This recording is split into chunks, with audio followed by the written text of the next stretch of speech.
Rano anany kibore mivezivezy ny fanahy, nareo razany efa lasanaza tsy mety mitay, koa zambakanosare sy be aiaie, fa sao dia voasongona fa pero fetsilay, ialau niniaka mitututututututunda vireo razanana hanonoana vary, fanbany fambolena yani noarena eto antany, fizay manao izany isongatina viatrany, fa efa miasarotra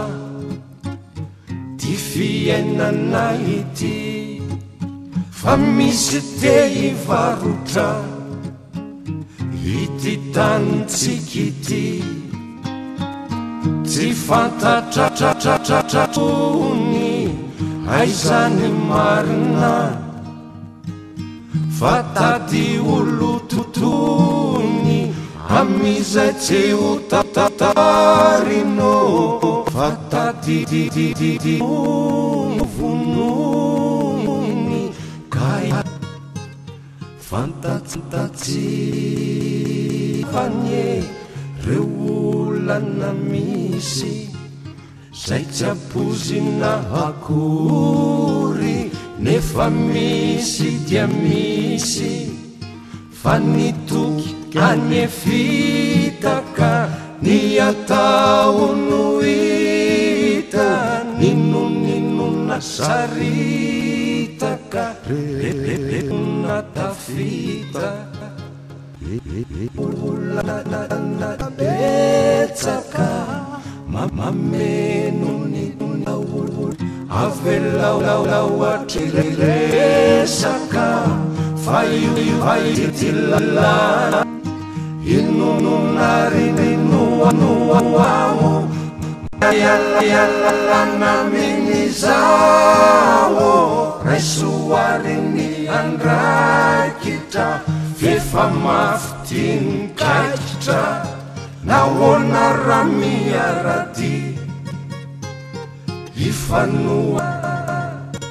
ifanana voana, iaraka ikarakara ity tanitsika ity, ity tanitsika ity, ka ny sosy tena tsara no atolotra azy ity, azamba mizarazara hampandroso azy ity, hampandroso azy ity, hampandroso azy ity.